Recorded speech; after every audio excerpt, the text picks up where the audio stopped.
ಪ್ರಧಾನಿ ಹುದ್ದೆಗೆ ರಾಹುಲ್ ಗಾಂಧಿ ಸೂಕ್ತ, ಕಾಂಗ್ರೆಸ್ಗೆ 128 ಸ್ಥಾನ, ಮಲ್ಲಿಕಾರ್ಜುನ ಖರ್ಗೆ. ನವದೆಹಲಿ: ಕಾಂಗ್ರೆಸ್ ನೇತೃತ್ವದ ಎನ್ಡಿಎ ಮೈತ್ರಿಕೂಟ ಕೇಂದ್ರದಲ್ಲಿ ಅಧಿಕಾರಕ್ಕೆ ಬಂದರೆ ರಾಹುಲ್ ಗಾಂಧಿ ಪ್ರಧಾನಿ ಹುದ್ದೆಗೆ ಸೂಕ್ತ ಅಭ್ಯರ್ಥಿ ಎಂದು ಕಾಂಗ್ರೆಸ್ ನಾಯಕ ಮಲ್ಲಿಕಾರ್ಜುನ ಖರ್ಗೆ ಹೇಳಿದ್ದಾರೆ. ಸುದ್ದಿ ವಾಹಿನಿಯೊಂದಕ್ಕೆ ಸಂದರ್ಶನ ನೀಡಿರುವ ಖರ್ಗೆ, ರಾಹುಲ್ ಗಾಂಧಿಯನ್ನು ದೇಶಕ್ಕೆ ಪರಿಚಯವಿರುವ ಮುಖ ಎಂದು ಹೇಳಿದ್ದಾರೆ. ರಾಹುಲ್ ಗಾಂಧಿ ಚುನಾವಣೆಗೂ ಮುನ್ನ 2 ಭಾರತ್ ಜೋಡೋ ಯಾತ್ರೆ ನಡೆಸಿದ್ದು, ಚುನಾವಣೆ ಸಂದರ್ಭದಲ್ಲಿ ಪಕ್ಷದ ಪರ ಪ್ರಚಾರ ಕೈಗೊಂಡಿದ್ದಾರೆ. ರಾಹುಲ್ ಗಾಂಧಿ ಪ್ರಧಾನಿ ಹುದ್ದೆಗೆ ನನ್ನ ಆಯ್ಕೆ, ಅವರು ಯುವಕರ ಪ್ರತಿನಿಧಿಯಾಗಿದ್ದಾರೆ ಎಂದು ಖರ್ಗೆ ಹೇಳಿದ್ದಾರೆ.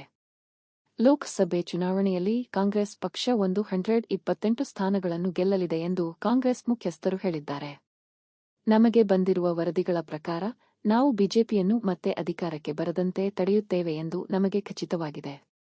ಕಾಂಗ್ರೆಸ್ ಈಗಾಗಲೇ 100 ಸೀಟುಗಳ ಗಡಿ ದಾಟಿದೆ ಮತ್ತು 128 ಸ್ಥಾನಗಳನ್ನು ಗೆಲ್ಲುವ ಭರವಸೆ ಇದೆ ಎಂದು ನಾವು ನಂಬಿದ್ದೇವೆ ಎಂದು ಖರ್ಗೆ ಎನ್ಡಿಟಿವಿಗೆ ತಿಳಿಸಿದರು.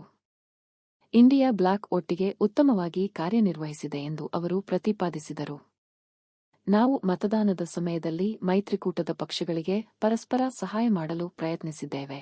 ಇದರಿಂದಾಗಿ ನಮ್ಮ ಮತಗಳು ಪರಸ್ಪರ ವರ್ಗಾವಣೆಯಾಗುತ್ತವೆ ಎಂದು ಅವರು ಹೇಳಿದರು.